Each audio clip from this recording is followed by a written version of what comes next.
Solomon wanted to know what the purpose and meaning to life was, but he wanted to do it without God, and so he tried all of these things. But here's what's interesting.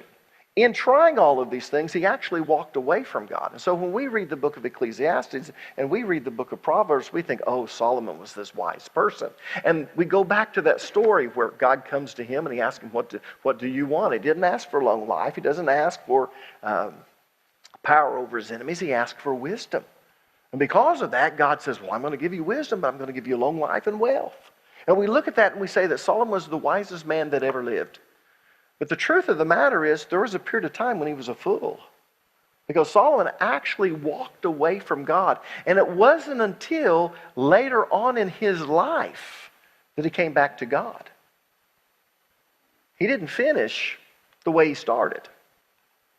In fact, I'll be honest with you, because of what Solomon did, the kingdom was split in two. That's why you had a divided kingdom. Now, knowing all of that, look at verse number 17, because at one point, even though he had all of these things, he was suicidal. Notice what he said. So I hated life. I hated life. For the work which had been done under the sun was grievous to me, because everything is futility and striving after wind. People, he hated life. He despised it. And rabbis say he became suicidal for a while during this period of time.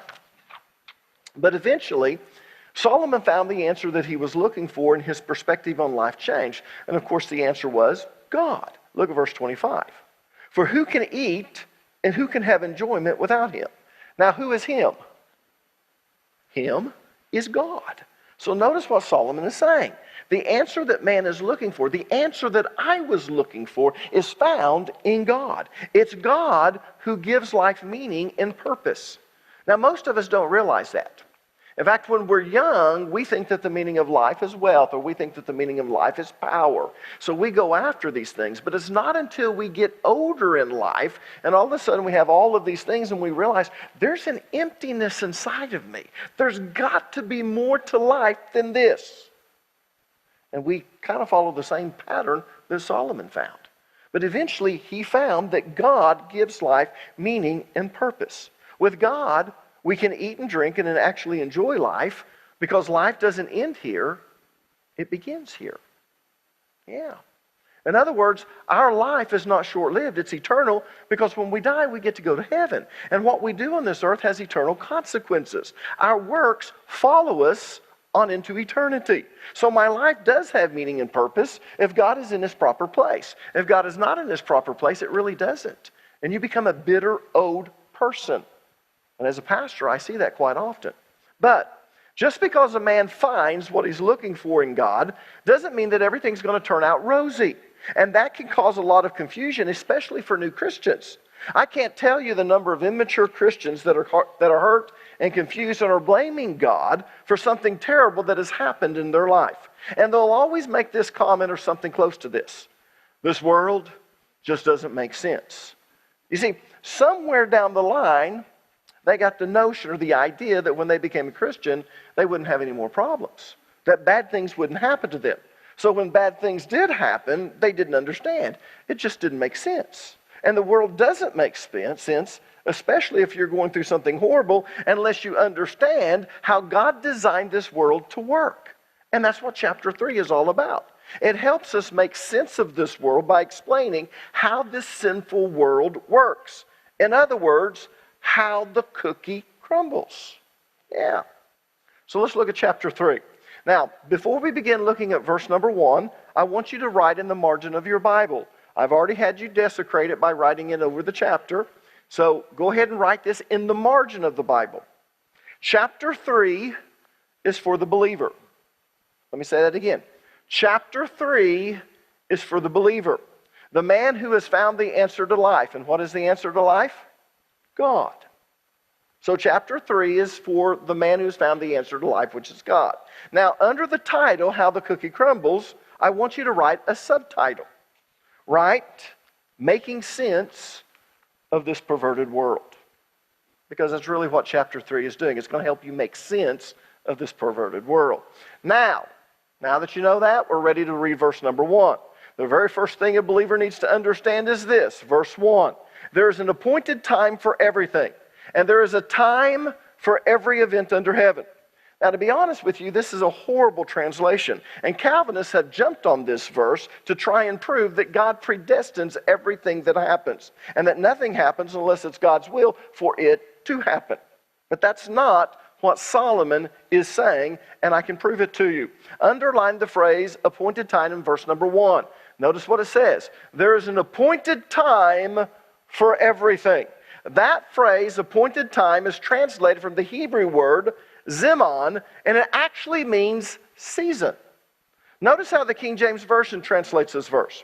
To everything there is a season, a Zimon, and a time to every purpose under the heaven. So what Solomon is basically saying is that there are seasons of life that God has ordained. Turn to Genesis chapter 8, verse number 21 and 22, and I'll show you what Solomon is talking about. Notice what this verse says, or these two verses say. And the Lord smelled a soothing aroma, and the Lord said to himself, I will never again curse the ground on account of man, for the intent of man's heart is evil from his youth, and I will never again destroy every living thing as I have done. Now, does everyone know the context? You should have figured it out by now. This is right after the flood. Noah's come on after the ark. He's come out and he's made his offerings to God. God puts the rainbow in the sky, and this is what he says. I will never again do this. But then he goes on. While the earth remains, seed time and harvest, and cold and heat, and summer and winter, and day and night shall not cease. Now, according to verse number 22, God designed the world to work on its own and to continue on its own in a never-ending cycle. In fact, that's what Solomon was talking about in chapter 1, verses 4 through 7 in the book of Ecclesiastes. Notice what Ecclesiastes chapter 1, verses 4 through 7 says. It says, a generation goes and a generation comes, but the earth remains forever.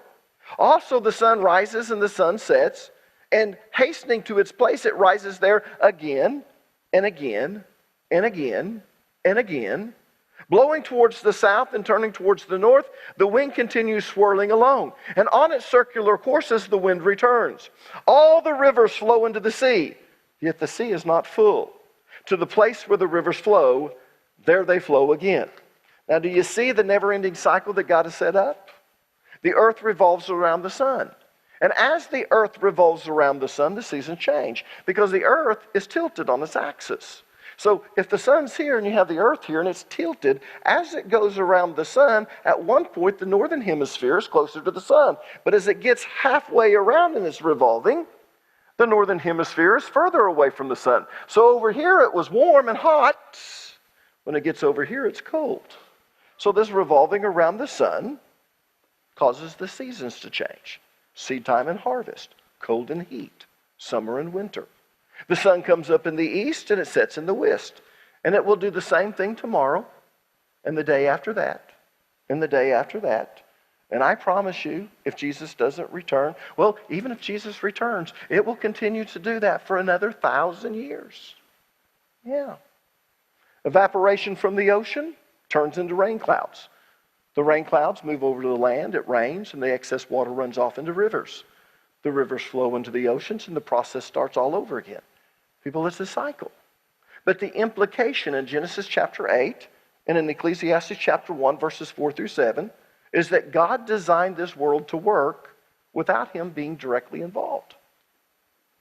Yeah.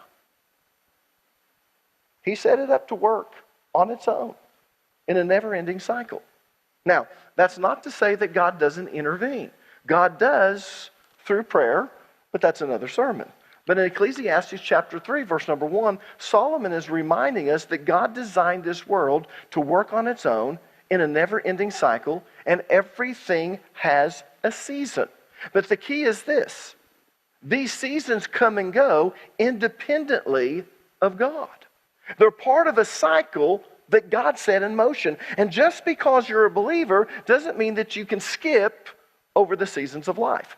In other words, there are seasons to life and you will experience them. And I'm not just talking about summer and winter. We're not just talking about the weather.